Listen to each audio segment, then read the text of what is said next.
Hello there, welcome to our channel tutorial guru again. Hope you are doing fine. I'm back with another tutorial video, and today I'll be showing you how to screen record with sound on your iPhone. And now without further ado, let's dive right into the video. But before that, don't forget to like, subscribe and hit that bell icon for more videos. Now to screen record on iPhone with sound, first open or the swipe off for the control centers like this, and over here you can see the screen recording button is currently enabled because I'm screen recording on my iPhone to show you this function.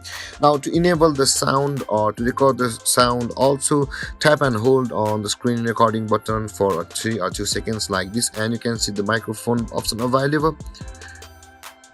And if you tap on it, it will be turned off. And to turn on, tap it on like this again, and you can see when the red sign appears, it means the screen recording with sound or the microphone is currently on, and it will record your sound as well. Or if it was turned off, then the sound will not be available on your screen recording. And then guys, this is how you screen record with sound on your iPhone. And if you have any confusions or questions regarding the topic, don't hesitate to comment in the comment section below, and don't forget to like, subscribe and hit that bell icon for more videos. Thank you for watching guys. Peace.